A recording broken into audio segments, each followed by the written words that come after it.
हरे कृष्णा, जय श्री हरि। आप सभी को ज्येष्ठ पूर्णिमा की हार्दिक शुभकामनाएं। आज सुनेंगे ज्येष्ठ पूर्णिमा व्रत कथा, तो प्रेम से बोलिए लक्ष्मी नारायण की जय। जय श्री हरि। हिंदू धर्म में पूर्णिमा तिथि का विशेष महत्व होता है और हर पूर्णिमा का अपना अलग अलग महत्व होता है। उसके साथ ही पूर्णिमा के दिन स्नान दान व्रत करने का विधान है। इस दिन पूर्णिमा का व्रत रखकर चंद्रदेव को अर्घ्य दिया जाता है और भगवान विष्णु और माता लक्ष्मी की पूजा की जाती है। तो चलिए सुनते हैं पूर्णिमा व्रत कथा। तो प्रेम से बोलिए लक्ष्मी नारायण की जय। द्वापर युग में एक बार माता यशोदा ने अपने पुत्र भगवान श्री कृष्ण से कहा, हे कृष्ण, तुम संसार के रचयिता और पालनहार हो। आज मुझे कोई ऐसा उपाय बताओ जिसे करने से स्त्रियों को सौभाग्य की प्राप्ति हो, साथ ही उसकी सभी मनोकामनाएं पूर्ण हो जाए। तब भगवान श्री कृष्ण ने कहा, हे माता, तुमने अति सुंदर प्रश्न किया है। मैं तुमसे ऐसे ही व्रत को सविस्तार कहता हूँ, ध्यान पूर्वक सुनो। सौभाग्य की प्राप्ति के लिए स्त्रियों को 32 पूर्णमासी का व्रत करना चाहिए।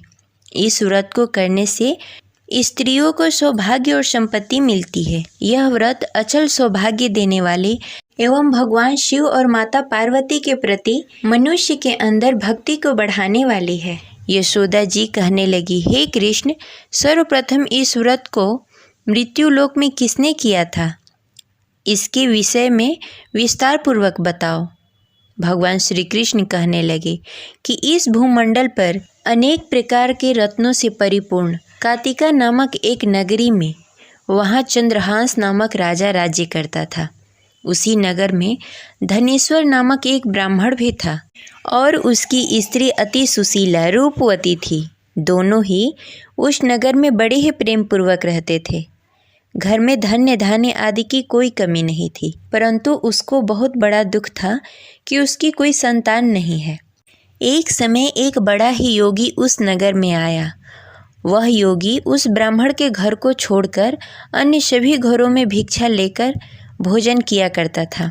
वह रूपवती से कभी भिक्षा नहीं लेता था।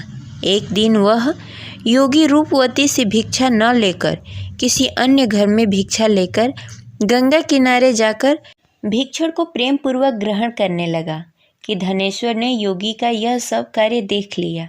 अपनी भिक्षा के अनादर से दुखी होकर धनेश्वर ने योगी से बोला, हे महात्मा, आप सब घरों में भिक्षा लेते हैं, परंतु आप मेरे घर में कभी भिक्षा नहीं लेते।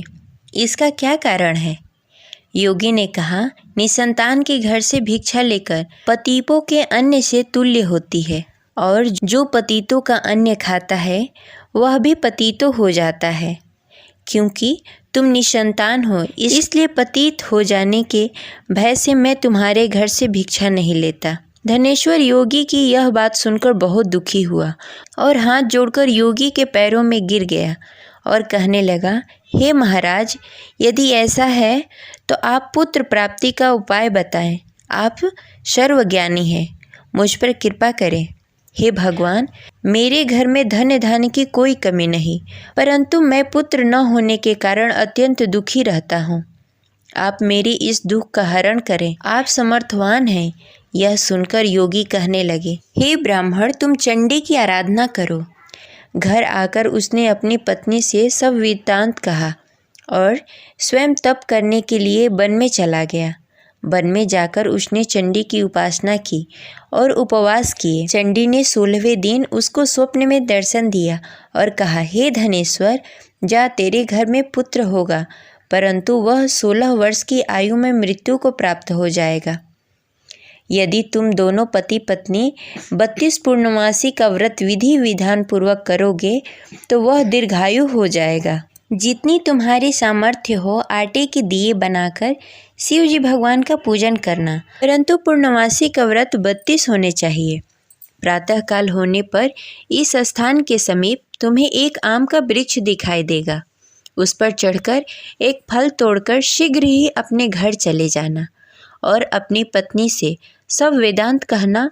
ऋतु स्नान के पश्चात वह स्वच्छ होकर श्री शंकर भगवान का ध्यान करके उस फल को खा लेगी। भगवान शिव की कृपा से उसे गर्भ हो जाएगा। जब वो ब्राह्मण प्रातःकाल उठा उस स्थान पर एक वृक्ष उगा हुआ था जिस पर एक अत्यंत सुंदर आम का फल लगा हुआ था।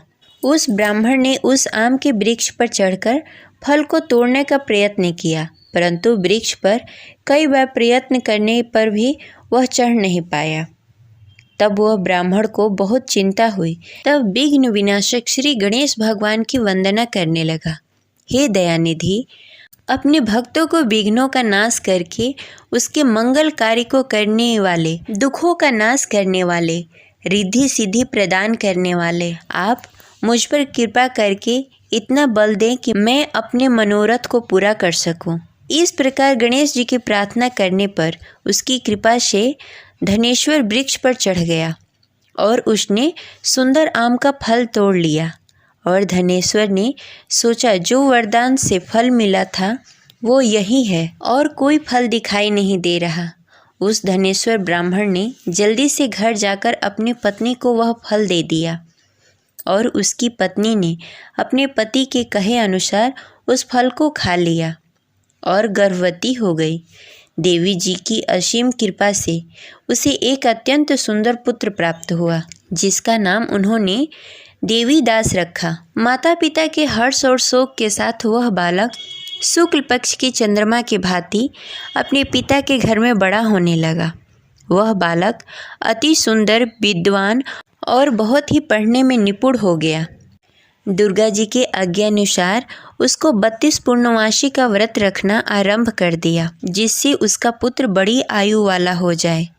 16वां साल लगते ही देवीदास के माता पिता को बड़ी ही चिंता हो गई कि उसके पुत्र की इस वर्ष मृत्यु न हो जाए। इसलिए उन्होंने अपने मन में विचार किया कि यदि यह दुर्घटना उसके सामने हो गई तो वो कैसे सहन कर पाएंगे। इसलिए उन्होंने देवीदास के मामा को बुलाया और कहा, हमारी एक बहुत बड़ी इच्छा है कि देवीदास 1 साल के लिए काशी में जाकर विद्या अध्ययन करे और उसको अकेला भी नहीं छोड़ना चाहिए, इसलिए साथ में तुम चले जाओ और 1 वर्ष के पश्चात उसको वापस लेकर आना। सब प्रबंध करने के पश्चात उसके माता पिता ने काशी जाने के लिए देवीदास को एक घोड़े पर बैठाकर उसके मामा के साथ भेज दिया, परंतु यह बात उसके मामा या किसी और को नहीं बताई। धनेश्वर तथा उसकी पत्नी ने अपने पुत्र के मंगल कामना तथा दीर्घायु के लिए भगवती दुर्गा की आराधना करना शुरू कर दिया। पूर्णमासी का व्रत करना आरंभ कर दिया। इस प्रकार बराबर 32 पूर्णमासी व्रत किया। उन्होंने पूरी श्रद्धा और भक्ति के साथ पूरा व्रत कर लिया। कुछ समय पश्चात एक दिन वह मामा और भांजा रात बिताने के लिए किसी गांव में ठहरे हुए थे।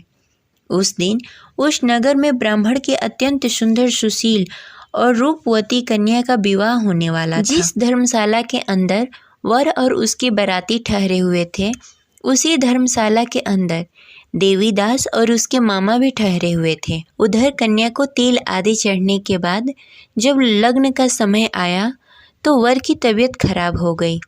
वर के पिता ने अपने परिवार वालों से विचार विमर्श करके कहा कि देवीदास मेरे पुत्र जैसा ही है, मैं उसके साथ लग्न करा दूं और बाद में बाकी सारे काम मेरे बेटे के साथ पूरे हो जाएंगे।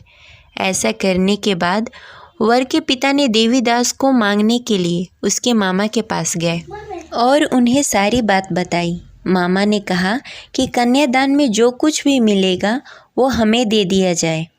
वर के पिता ने बात स्वीकार कर ली। इसके बाद देवीदास का विवाह कन्या के साथ संपन्न हो गया। इसके बाद वह अपने पत्नी के साथ भोजन न कर सका और मन में विचार करने लगा, न जाने यह किसकी पत्नी होगी। यह सोचकर उसकी आंखों से आंसू आ गए। तब वधू ने पूछा कि क्या बात है, आप उदास क्यों हैं? तब उसने सारी बातें पत्नी को बता दी। तब कन्या कहने लगी कि यह ब्रह्म विधान के विपरीत है। आप मेरे पति हैं, मैं आपकी पत्नी रहूंगी, किसी अन्य की कभी नहीं हो सकती। तब देवीदास ने कहा, ऐसा मत करिए, क्योंकि मेरी आयु कम है, मेरे बाद आपका क्या होगा। लेकिन उसकी पत्नी नहीं मानी और बोली, स्वामी आप भोजन करिए। दोनों रात में सोने के लिए चले गए। सुबह देवीदास ने पत्नी को 4 नगों से जड़ी एक अंगूठी दी और एक रुमाल दिया और बोला, हे प्रिय, इसे ले लो, संकेत समझकर स्थिर चित्त हो जाओ। मेरे मरण जीवन के जानने के लिए एक पुष्प वाटिका बना लो, उसमें सुगंधित पुष्पों को उगा लो, उसमें प्रतिदिन जल देना और खेलते कूदते रहना। जिस समय और जिस दिन मेरा प्राण प्राणांत होगा उस दिन यह पुष्प सूख जाएंगे। जब यह फिर से हरे हो जाएं, तो जान लेना मैं जीवित हूँ। यह समझाकर वह वहाँ से चला गया। इसके बाद जब वर और बाराती मंडप में आए तो कन्या ने उसे देखकर कहा कि ये मेरा पति नहीं है। मेरे पति वह हैं जिनके साथ मेरा रात में विवाह हुआ था। इसके साथ मेरा विवाह नहीं हुआ। अगर यह वही है तो यह बताए कि मैंने इसको क्या दिया। साथ ही कन्यादान के समय आभूषण मिले उसे दिखाए।